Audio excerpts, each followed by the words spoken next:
everyone, I'm Robina. And I'm Layla. Welcome back to our channel, Nutrition Unpacked, where we try diets so you don't have to.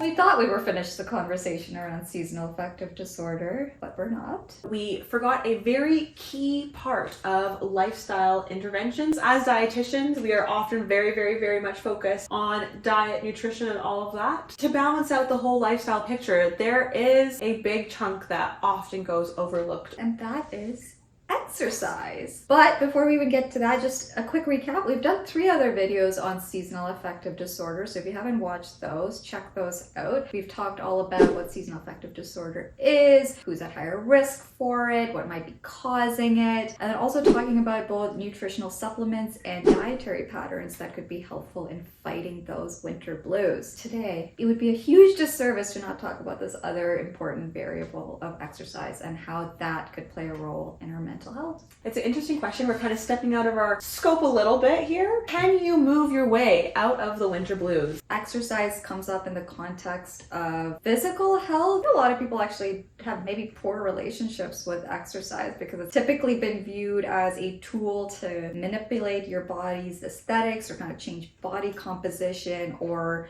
in some cases even, oh, I ate something yesterday, so now I need to burn it off. Like, that's a lot of people's relationship with exercise. This might be weird to hear us bringing it up in the context of mental health. The relationship between exercise and just mental well-being is quite a bit stronger than I think a lot of people realize, and I think some people, exercise has the opposite effect for the reasons that you mentioned, but we do know that exercise can be good for our mental well-being. This might not be a new concept. You might have heard of like runner's high or like exercise endorphins, or you have like those like cringy posts that are like, exercise is my antidepressant. Let's talk a little bit about this phrase runner's high. I talk about the actual science behind it. Runner's high is kind of the phenomenon where after exercising, I guess specifically doing like aerobic exercise, running, you just get a feeling of euphoria. You feel very good sense of energy, mood is elevated. If you have pain in your body, that washes away, and that is the runner's high. Turns out that this is not just all in our heads, or maybe it kind of is. It's related to the release of endorphins. Endorphins do tend to elicit that sort of effect where you feel euphoric or you just feel like this sense of well-being. Endorphins are actually considered endogenous opioids. So endogenous basically means being produced within the body itself, which is distinct from exogenous opioids or exogenous things, which would be something that you ingest from an external source. These chemicals have been associated with all sorts of different processes in our bodies.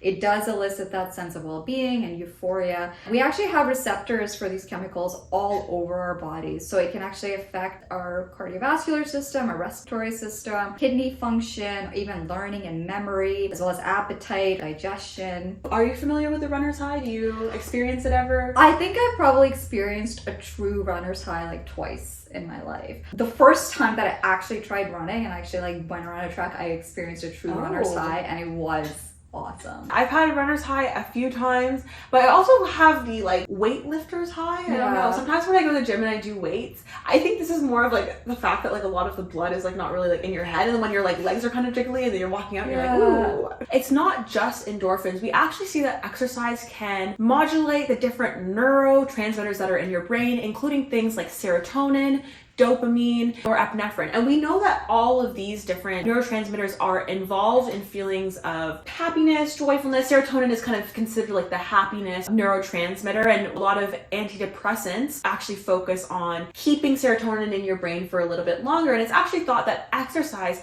may work in a similar sort of way as these drugs called the SSRIs, or selective serotonin reuptake inhibitors. Same mechanisms that we see in our pharmacological approaches, we get naturally when we do exercise. So we know that at least like in the short term, like or in the immediate term, exercise can put us in a better mood. But what about actual like mental health conditions like depression? Let's talk about the regular schmegular depression first. There is actually a decent amount of research in this area when it comes to depression as a whole, and we do see that exercise can be an effective way of reducing depressive symptoms. Now, can it stave off depression altogether? I think that's where maybe research is a little bit limited. But in those that have depression, depression, it can play a pretty significant role in relieving depressive symptoms. In some cases, it seems like it might actually match the efficacy of pharmacological approaches. Now, that being said, that doesn't mean that exercise should replace pharmaceutical treatments. This is where different approaches could work for different people, and you have to work with a healthcare professional to really know what would make most sense for you. I don't think one should necessarily replace the other. It might be a situation where the partnership of the two might be the most effective, but again, everyone is different and different people respond to different things. If anything, it's possible that this may actually also show that maybe pharmacological treatments, there needs to be improvement in that area. I think that's what we're learning more and more, is that like the pharmacological treatments for depression may not be as good as we thought they were. And so it may be like a factor of both, like exercise is good and maybe the pharmacological agents are like not as good as we thought. So that's definitely an area that needs more research. And I think also, whenever we're talking about mental health, I think individual responses are so different. So what works for one person might not be what works for another. So definitely, if you have depression or you think you have depression, talk to a healthcare professional. You know, we talked a little bit about, okay, what actually happens in your brain when you exercise that might influence your mood. Exercise helping with depression, a lot of those same factors come into play, but it actually goes a lot deeper than that. Exercise doesn't happen in a vacuum. Exercise a lot of the time can be social, and even that social aspect of, you know, even if you're just going to the gym by yourself, just saying hi to people, interacting with people, if you're going to a class, that can really have a positive effect on mood and mental health. I think another important thing that might not be maybe as intuitive is there's something about exercise that can really improve self-efficacy. Whether you're lifting weights, whether you're running, whether you're doing a dance class, anything that you're doing repeatedly and you're getting better, you're getting stronger, you're seeing these improvements. I think that impact on self-esteem, it can really affect your mental health and your feeling of well-being. On top of, you know, building self-esteem, building self-efficacy, which are two things that are very important for mental health, some of the physiological effects, so the effects that exercise has on the body, may actually improve our mental health. For example, doing exercise may improve your quality of sleep, may make you feel more energized throughout the day. Those things can have an effect on your mental health, or perhaps even counteract some of the symptoms of depression. Also, finally, when you're exercising, I find at least the thoughts that are in there that are like, they dissipate for a while, because I'm like, oh, this is hard, you know, or like this, that negative thought pattern as well is oftentimes gone. And so I think that might be another benefit of exercise, that it can take you out of these like cycles of negative thoughts that can reoccur, especially when we talk about something like depression. Those negative thought patterns do tend to be part of the symptomology. Especially when you're really pushing yourself. By its very nature, you're required to be very, very present. So to be in that state, you have to be so present. And it's because of mindfulness aspect. Yes, yeah. And I think that can, like you said, like pull you away if there are kind of negative thought patterns that are circulating. I think it can kind of pull you away from that. So you might be wondering, well, what type of exercise should you do to reap all of these positive benefits? There's many different types of exercise. First thing that comes to mind for a lot of people is like running on the treadmill. So that's aerobic exercise. We also have like weightlifting and anything where you have to like produce a lot of power from your muscles, which is resistance exercise. And then we also have something called mind-body exercise, which are things like yoga and Tai Chi. The data shows that all these different forms of exercise are all equal when it comes to being able to reduce depressive symptoms. At least in older adults, there isn't so much data for other groups of people. But I think that this is really reassuring. Moving your body is something that's helpful for mental health at the very least. Finding something that you actually like to do. The best exercise is the exercise that you like to do so that you continue to do it. And there's also the question of intensity. There are some studies that show that maybe a higher intensity training might be a little bit more effective at depressive symptoms, but lower intensity activity might also be helpful. Do what actually makes you happy. I think ultimately, like we said, the point is to move our bodies. A good chunk of the population has a drive towards sedentariness. And I think maybe that there might be an evolutionary component to that, like trying to conserve energy as much as possible. For most of our history, we didn't have a steady access to food. Despite the fact that we have that drive to being sedentary, I don't think our bodies function well, or our minds don't function well when we are sedentary for extended periods of time. This is probably one of the first periods in time where we've even been able to be this sedentary. So I think like probably evolutionary, it's like, oh, whenever we can rest, we can. But now, you know, because we have cars, because we don't have to like work for our food every single day. We don't have to like chase, I don't know, lions to get something to eat. I mean, even closer to the current time in human history, like making butter, you had to like spend hours churning, I mean, before it didn't really matter whether you liked exercise or not. You kind of had to move your body for probably a good chunk of the day. And now it's the opposite, right? And it, like, especially working from home now, sometimes it's getting out of bed and walking 10 feet to your desk. Or maybe you could work on your laptop in your bed. Like, you know what I mean? Like, I've been there. I've done that. The world is a completely different place right now. At a certain point in time, like, it was hard to be sedentary. Now you actually have to put a lot of effort into moving, which I think is difficult, especially because our lives aren't set up for it, but we do know exercise is so important. Let's talk about maybe exercise frequency or duration, because this is not a situation where your depression is just going to be cured because you go for a jog one time. Even though you might get the immediate short-term mood enhancement benefits in terms of actually reducing or providing relief from depressive symptoms, it seems like doing it in a bit more of a regular basis over multiple weeks, maybe about at least 4 weeks, that's where we really start seeing those benefits. Most of the studies that are showing benefit have people exercising at least 3 times a week. When we talk about some of the physiological aspects of it, it kind of makes sense. You know, you're producing endorphins once, but they don't last forever, and it's something that you gotta keep doing. Let's talk about seasonal affective disorder specifically. If you watched our other videos on like the diet and food side of things, we've said this like a million times. There's actually very limited research on the effect of even this lifestyle change on seasonal affective disorder specifically. The data that does exist is still very promising that, you know, exercise could be an important part of treating seasonal affective disorder. It's not just exercise in and of itself, but it's kind of just the exposure to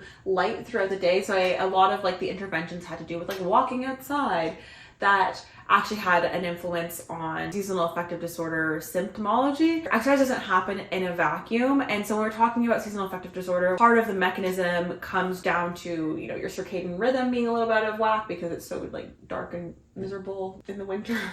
Putting yourself out there and creating habits that expose you to light, especially earlier in the morning, can actually help with your circadian rhythm and subsequently potentially could improve symptomology. Really, there's not a huge amount of evidence in the area, and also all these studies about seasonal affective disorder from like the 90s, and then I don't know, like, did we just, we're like, okay, well, sucks to be them. We all have seasonal affective disorder. So I think the hardest thing is, like, we talk about all these lifestyle interventions and like, yeah, if you have depression, if you have seasonal affective disorder, just do this, this, and this. Uphaul your whole entire diet, take some supplements, and exercise every day, and bing bang boom, you're gonna be good. And I think it's kind of like counterintuitive and like a little bit mean of the universe that the way that you help yourself in a time of depression is that you have to put in all this effort when doing things is just so hard. Like, I don't know who came up with this. Like, when you're in the state of mind where you're genuinely unable to do all of these things that are inherently challenging even at the best of times, sometimes that can be the thing that maybe you need the most. Yeah, I don't know, it's like the awful irony of it. So we acknowledge that. Totally get it. But if we can give you little nuggets of some things like useful tips. I think, you know what, if you can't do this stuff, no judgment. But I mean, the key here is starting small. Take all the pressure off. You don't need to go out and get a gym membership. It doesn't have to be, I have to work out 5 days a week, an hour. I have to get the HIIT training in, lifting weights, go for a walk, sign up for a class. No, let's remove all of that pressure. Let's start as small as possible. And you know what? Maybe that could just be stepping outside and standing in the sun for a solid 2 minutes. When you're in that state, sometimes you don't even want to leave your home. Getting out of your home is major. Hard. Major. And the thing is like, you know, when we look at like the data on, specifically on seasonal affective disorder, the fact that we can't really parse out, okay, is it like being outside exposed to the light early in the morning versus the exercise?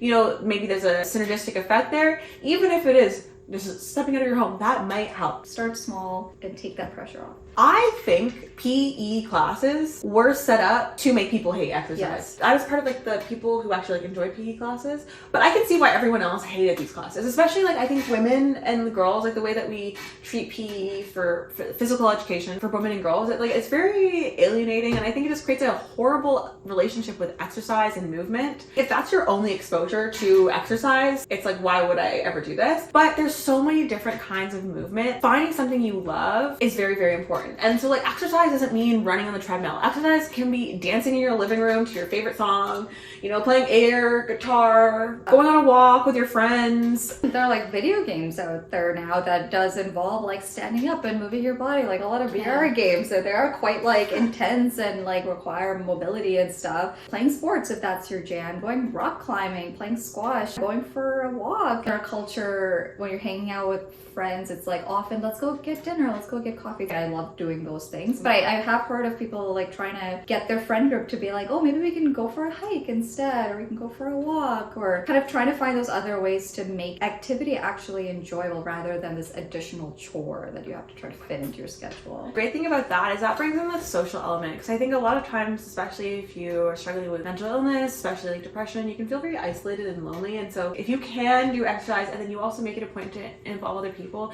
it can kind of like break up some of that isolated feeling. That social interaction is also a really important part of mental well-being. And finally, this is very important, consider working with a professional. So whether it's a mental health professional, maybe a personal trainer, maybe both. Work with people that are experts in the field and can get to know you, your lifestyle, what you're looking for, what the challenges that you're facing, so they can support you in a way that makes the most sense for you. So I hope that was helpful. I do feel like this was maybe kind of stepping outside of our usual content a little bit, but I feel like it's important to talk about. Exercise is something that, I mean, it's so important for our physical health, obviously, but it's so powerful for our mental health, and believe it or not, it's really important for our cognitive health too. Thank you so much for watching. Be sure to like, comment, and subscribe. Hit that notification bell. Follow us on Instagram and TikTok. Thank you for watching. Bye.